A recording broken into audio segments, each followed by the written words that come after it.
Friend, I ask you to please forgive me today for this video because it will probably lack a little bit of my usual passion and energy because I am feeling unbelievably under the weather.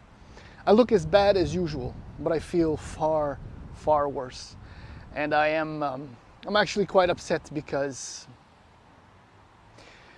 I'm not going to sugarcoat anything. I'm just going to throw it out there. This 2025 Hyundai Ioniq 5N is the new ultimate, absolute,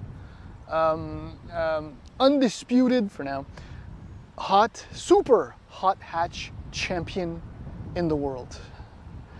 And I don't say that lightly. I am, as you may or may not know if you've watched a few of my videos on Motor Illustrated over the years, love small cars. This isn't small, it weighs almost 5,000 pounds. But it remains a hatch and it remains compact midsize-ish. But what it is, and I hate these words, but this sets the stage for what is to come from all other automakers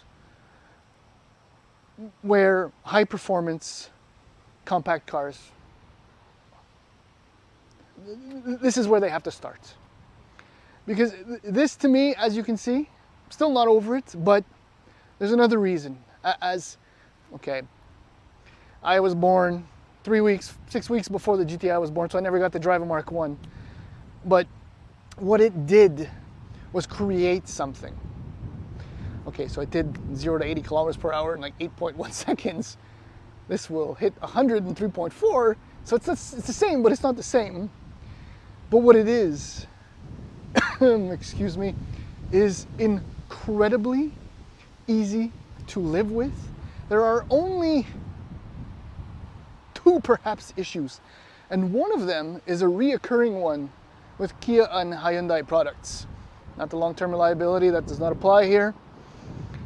But it's the thinking that went into this car for Canada, the way it's spec'd, that just blows my mind. I mean, the last time, a compact car really stirred my soul was like the Evo 10, which was the first one we got in Canada because of its size, but its purposefulness. And the STI, in 2015, or even the Eagle Eye before that, which, whoa. But this does something else. I'm going to tell you right now. I said in the world, I think this is under $100,000, the greatest car. Okay, greatest EV.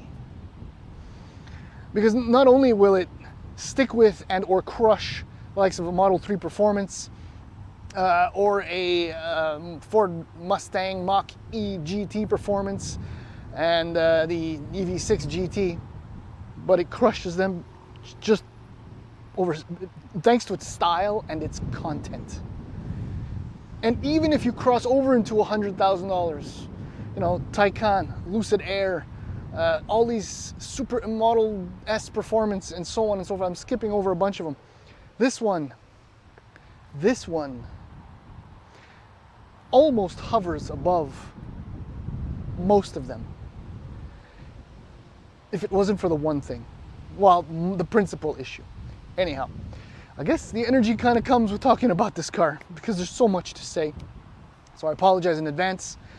Following video, Supersonic Orange, 25, Ioniq 5N, a couple laps, perhaps more, and then we're going to take it for just this brain-crushing drive, which I won't do because I want to keep my driver's license, but that's the other problem with this, so I'll tell you, that's it, that's the other problem.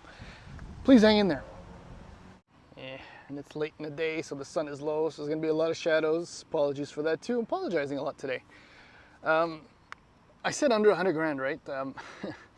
In the US, this thing starts at $66,100. I dare you to find anything more not involving, but more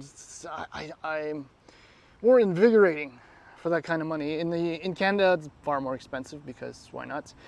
$78,199. The Ioniq 5 has been updated for the 2025 model year and this is the first one to come out. You know, changes to the bumpers, and I believe there are new wheels. Everything hasn't not yet been released, but the interior is updated, and for the most part the changes are fantastic. One of them being the rear wiper, as many of you probably know. N, so everything visually is just N. So you won't find this on any other Ioniq 5. This psycho front bumper, the side sills, the 21-inch wheels, which are ballistic.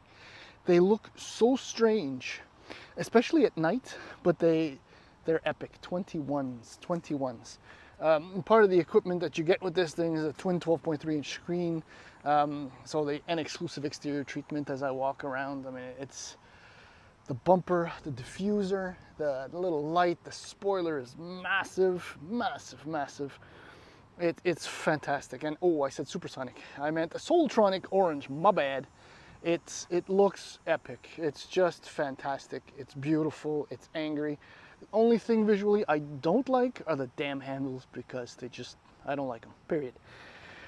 Other inclusions, massive front discs, 15.2-inch with 4-piston calipers. I think like 14-inch discs in the rear. You get Alcantara seats that are heated and cooled. You get the drive modes, Eco, Normal, Sport, and Custom 1 and 2. And then all the other go fast bits like electronic control suspension, which I will talk about again very shortly. Any shift and drift optimizer and active sound, which is a catastrophe. And drive axles. It's unbelievable. And that's just the stuff that's on paper. I'm going to show you a few other details about this, but I mean, so let's just move on to that. So because it's an Ioniq 5, right, it's got a good boot, 740 liters. This you can work with, absolutely work with the family, nothing under there, but you can definitely work with this. 740 liters is probably one of the larger boots in, you know, the compact, let's call it that, hatch segment. In the rear, loads and loads of room. Look at the leg room here. And the way this thing is packaged, this is what I mean. Who does this in a car like this? Oh, people that may have children and want the performance all rolled into one. I know it's silly. I get excited about these things, but this is the performance, styling, and price wasn't a selling point. This does it for me. The seats actually recline, comfortable, all is good. There's your idea of the seats. Let's just go up front. So the seats are manually adjustable, which is mega fantastic. Height, seat back, and then at the bottom you got the handle. They are fantastic. The only thing, the headrest seems a little low, but I'd have to try it with a helmet just to see, so I won't make any comments about that. But what I will say is that fit finish, like compared to the last two Ioniq 5s I drove, this one seems much better. Also, it's the flagship, most expensive version, but yeah. Part of the, let's just start it up. So part of the new updates, this console is amazing. Storage, it's amazing. This is what I mean. Again, the packaging, right? Visibility is pretty good. And I'm skipping over the steering wheel until now. Okay, so there's so much going on. We know who this is for. This is for like the video game generation. I get some of it, but I don't get a lot of it. This is just your typical drive modes. All right, so you have Eco, Normal, Sport. This is your N drive mode with Custom 1 and Custom 2. I haven't configured Custom 2, but Custom 1 now I want to change, but the car goes back tomorrow, so I won't do it. This, I would have called it the SENGB. So that's the N Grin Boost. SEN, anyway. And then another N button. This is the most annoying one. It's just terrible. And I never use it. But to get through all the drive modes, you go into N mode, and you have a near endless series of options with the I know. The battery, track, torque distribution, a lap timer. It's I don't know. Certain things you can't use on the road. All right. What else do I want to show you? I mean, everything else is pretty straightforward. You know, EV. There are so many other configurations. I don't think there's a real point to go through absolutely everything, but the controls for the HVAC are mostly brilliant. This surface here, you got to really pay attention when you put your finger, otherwise you'll just make a whatever. But otherwise, steering wheel, amazing grip, and yes, paddle shifters. Oops, finger. Paddle shifters. Anyhow, that's that for that. Let's go for a drive. I'm going to start right away with the one thing that is off with this car, and that's the electronically controlled suspension.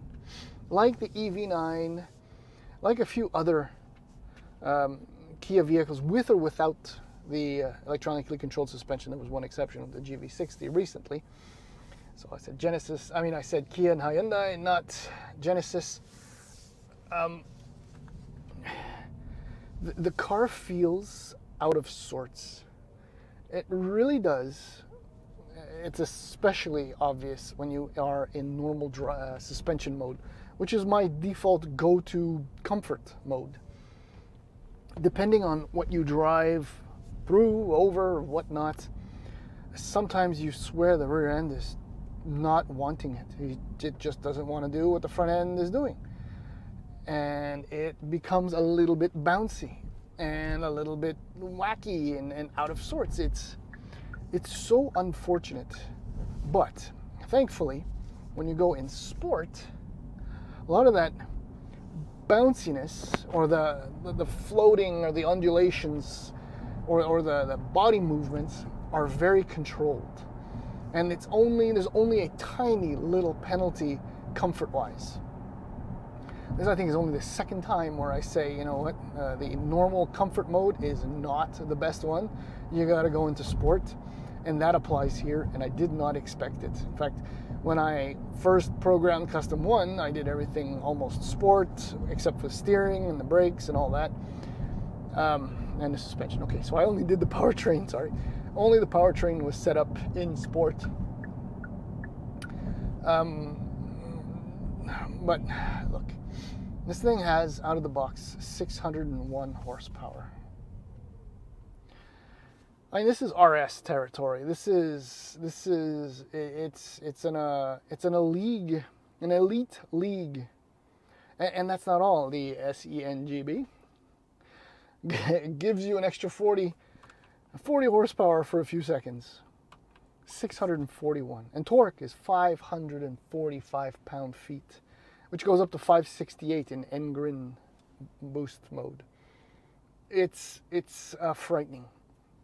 So the ride is the problem, and I kind of hinted at the fact that you should not allow just anybody to be able to buy this car. Because if you go all out, flat out, and deactivate everything,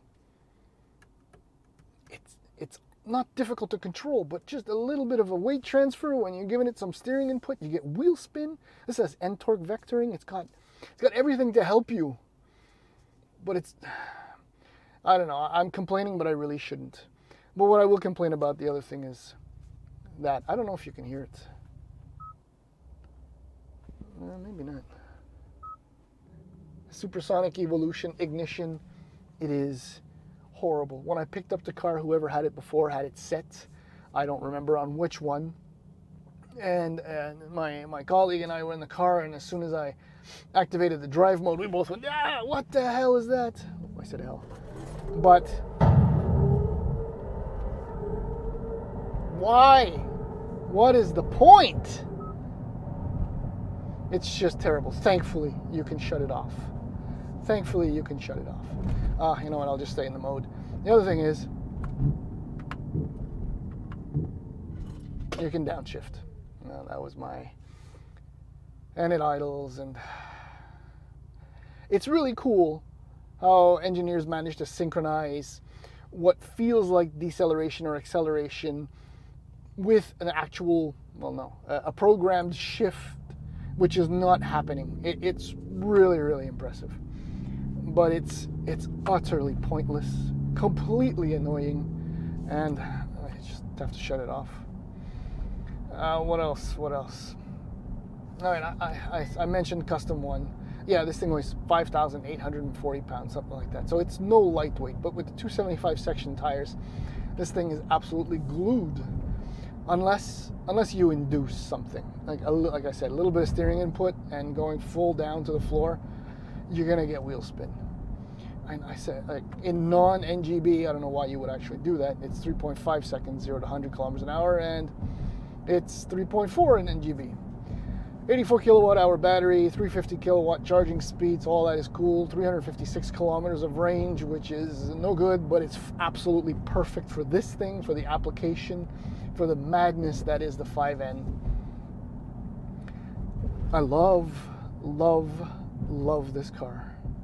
I am, for the first time, well, that's not true. Maybe the second time. When I first drove a Taycan, I thought this has feelings and emotions. Now, this car remains soulless, but it does give you fizzes, and that's maybe the difference when you spend all that money. I've driven Lucid Air, but not a Sapphire. But you get, in a Taycan, you get some soul. You get some Porsche DNA. You get no soul in this, but those who will buy it, those who can afford 80K, they don't give a crap about soul. They just want to go fast, and holy crap does this thing go fast. Just keep it on quiet and active sounds. Ugh, I hate it, but I love the car. Thank you.